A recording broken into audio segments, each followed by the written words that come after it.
In the early to mid-2000s, Dan Brown's The Da Vinci Code set off a veritable mania for discovering alleged secrets and mysteries hidden in the works of Leonardo da Vinci. This was total fiction. The Da Vinci Code may be good fun, but it completely misrepresents and outright fabricates the history. But it turns out there are Renaissance paintings with unsolved mysteries. And perhaps the biggest puzzle of them all is this: the Doni Tondo by Leonardo's rival, Michelangelo. It's me. Over 500 years after it was painted, there is a lot that we still struggle to understand. Like Mary's awkward pose, who exactly the old man represents, why St. John the Baptist is separate, and why there are 5 nude youths just hanging around in what looks like a kiddie pool waiting to be filled with water. But here is perhaps the biggest unsolved mystery. Mary's arms, shoulder, and even part of her torso are completely bare. It's scandalous. You can go through countless other depictions of the Virgin Mary and not find so much as a forearm, let alone all that Michelangelo shows. And unlike all these other Marys, this version is not the soft, demure woman we're used to. She's jacked, and she's actively contorting herself in space. So how and why does Michelangelo get away with this? Why does he show us a masculine Mary who completely breaks hundreds of years of accepted norms and traditions? Good questions, but I think we can shed some light on this 500-year-old mystery. Let's look closer and try to understand the most misunderstood of Renaissance paintings.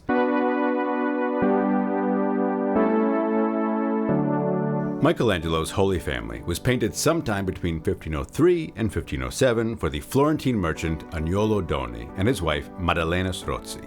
Because of the patron's name, Doni, we refer to this painting as the Doni Tondo. Tondo in this case means round or circular in Italian and refers to the circular shape. This was a popular painting format in Florence from about the 1480s to the 1510s, mostly for private settings like people's homes. Now, I think this painting is extraordinary. Like, if I could steal any painting in the world and just hang it in my office, it would probably be this one. And I am not alone in loving it. In Michelangelo's own lifetime, people were already raving about it. Although allegedly the patron tried to stiff Michelangelo out of full payment, but more on that in a second. The art historian Giorgio Vasari, in his Lives of the Artist, first published in 1550, called this the most beautiful and finished of Michelangelo's few panel paintings. Vasari is also where we get the story of haggling over the cost. Apparently, when Michelangelo had the painting sent to Agnolo Doni with a bill for 70 ducats, the patron scoffed at the price. Instead, he offered 40 ducats.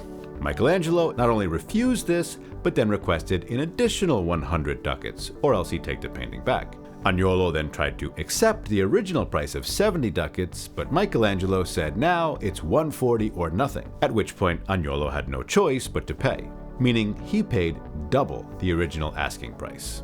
At least this is according to Vasari. Much like Dan Brown, Vasari has a tendency of inventing stories and presenting them as truth, but his anecdotes are fun. Curiously, Vasari doesn't say anything about Mary's bare arms. He talks about her pose and says she's lifting the infant Christ to Joseph, but that's about it. What he does find necessary to explain are the nude figures in the background, and that might be important for understanding Mary. But first, let's consider just how unusual this Mary is. I know I've said this is something we don't see anywhere else in Renaissance art, but to you I'm just some guy on YouTube. So here's what some notable art historians have said in their own words. Leo Steinberg noted she was the first Madonna to show a bare arm and shoulder. Yale Evan called this an unprecedented taboo. Rona Goffin wrote, bearing Mary's muscular arms, and perhaps even more shockingly her left underarm, Michelangelo flouts tradition. Kim Butler Wingfield calls this a near indecorous glimpse of the flesh of her upper torso. I could go on, but you probably get the point. This is not something we see in art. If you happen to know of examples, by all means let me know in the comments. You could become famous in the art history world. And while it's hard to prove a negative, when I asked a bunch of art historians, none of them could come up with another example of this, with one notable exception. And that one exception is another painting attributed to Michelangelo, his unfinished Manchester Madonna.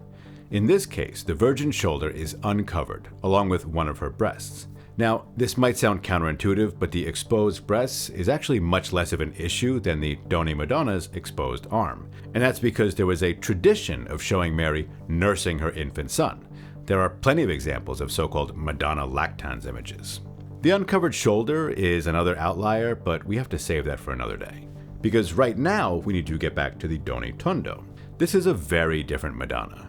The first thing many people notice are Mary's pipes. The art historian Colin Eisler called them ripplingly muscular arms, and he's not wrong. Mary looks like she's been hitting the gym more than her prayer books. When people talk about Michelangelo, it's pretty common to hear the claim that all his women are muscular, or that all of them look like men, or that he only used male models. Let's just state that these claims are flat out not true. Sure, many of Michelangelo's women have masculine characteristics or body types. I'm not going to try and gaslight you into thinking otherwise. But there are plenty of examples that don't fit that description. Look at Mary in his St. Peter's Pietà, or the Manchester Madonna, or the Bruges Madonna, or compare the more masculine figure of Night in the Medici Chapel with the much more feminine figure of Dawn right across from it. The point is, Michelangelo varied his female figures and his male figures depending on the circumstances or needs of a particular work. So why then, in the Doni Tondo, do we get such a masculine Virgin Mary? Especially when just a few years prior he'd created such feminine Marys. The answer is probably related to his decision to depict her arms and shoulder, and to how he did so.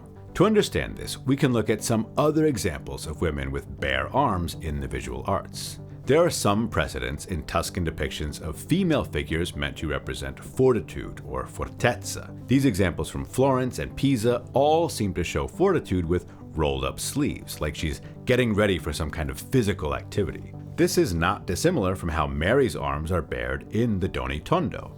Her dress isn't sleeveless, she's pulled back her sleeves as if preparing for activity. In Michelangelo's own body of work, we can also look to his depiction of the Libyan Sibyl from just a few years after the Doni Tondo. She is much more uncovered than Mary, but her pose is almost a mirror image of the earlier one. And in this case, we have a beautiful drawing that shows Michelangelo working from a male model to develop the pose. In the figures of fortitude and the portrayal of the Libyan Sibyl, there is a clear reference to strength and power. The Libyan Sibyl doesn't just look muscular, she's actively handling a huge book, and apparently doing so with ease, much like how the Doni Madonna is handing off or accepting the Christ child, who incidentally is also kind of buff for a chubby little kid. Admittedly, the examples pulled here as comparisons are not of the Virgin Mary. So, are we stuck relying on a few figures of fortitude and a pagan Sibyl as evidence? There is another. There is another example of an uncovered sacred figure's arm that's worth considering. The depiction of God in the creation of Adam, again from the Sistine Chapel. This is the only time we see his exposed arm on the ceiling, and I'm guessing it's exceedingly rare to see this in other works. But here, that exposed arm, which really looks like a bodybuilder's arm, is engaged in the powerful act of creation. It's like the arm stands in for the overwhelming generative power of God himself. Now, Mary is not God, don't get that confused here, but she is responsible for giving human form to the Son of God. That's a powerful act in and of itself, and what better way to represent the overwhelming power of the Virgin Mary than by showing us her bare, muscular arms. Yes, this is a significant breach of decorum, but remember this was a private commission meant for a private home from a patron who was a friend of Michelangelo's. A friend who tried to stiff him out of payment, but that's neither here nor there. We don't know where exactly this painting hung in the Doni household, but based on similar images and sources, it was probably in their bedroom, hung relatively high up. In the private setting of a patron's home, and possibly in their bedroom, the Virgin's bare arms were clearly acceptable. What's more, for the young Maddalena Strozzi, the Doni Madonna might have served as a model for a powerful, generative woman. Now, it might seem odd to masculinize a figure meant to be a model of motherhood, but for Michelangelo and many of his contemporaries, it wasn't rare to praise women by giving them masculine qualities or characteristics. So when Michelangelo chose to emphasize the masculine form of Mary in the Doni Tondo and to expose her arms and shoulder, he's doing so as a means of further elevating her above all other women. She isn't subject to the usual norms of dress. She's jacked because she is spiritually and physically powerful, and she can be uncovered both to display that power and because she is not a normal woman. She is literally the Mother of God, and it was her flesh itself that made salvation through her Son possible. But that's probably not all that's going on in this portrayal. And here we need to return to our unreliable inventor of tales, Dan Brown. Sorry, not Dan Brown, I mean Vasari. Vasari doesn't talk about the bare, muscular arms of the Virgin Mary, but he does talk about the nude youths in the background. He says that Michelangelo wasn't content to just paint the Holy Family. And so, to show his superb mastery of painting, Michelangelo depicted in the background several nude figures, some leaning, others standing and seated. So according to Vasari, the figures were a way for Michelangelo to show off his skill. Now, moments ago, I made a point of noting that Vasari is remarkably unreliable, so we should take his word with a big grain of salt. For the past 100 years or so, art historians have had a field day offering different explanations of the nude figures. Everything from angels or shepherds to athletes to the souls of unbaptized children. I think the most likely explanation probably has to do with baptism, but that's a topic for another video. But I do just want to give some credit to Vasari, despite his tendency to either exaggerate or simply make things up, because there is more than a kernel of truth in his claim about artistic skill.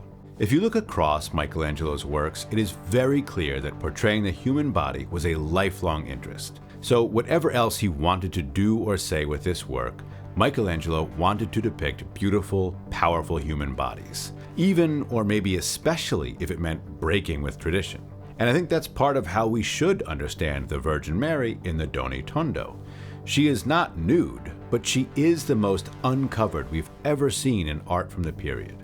Her dramatically foreshortened left arm, the modeling of her muscles, the dynamically twisting pose, all allow Michelangelo to show off his mastery in representing the human form.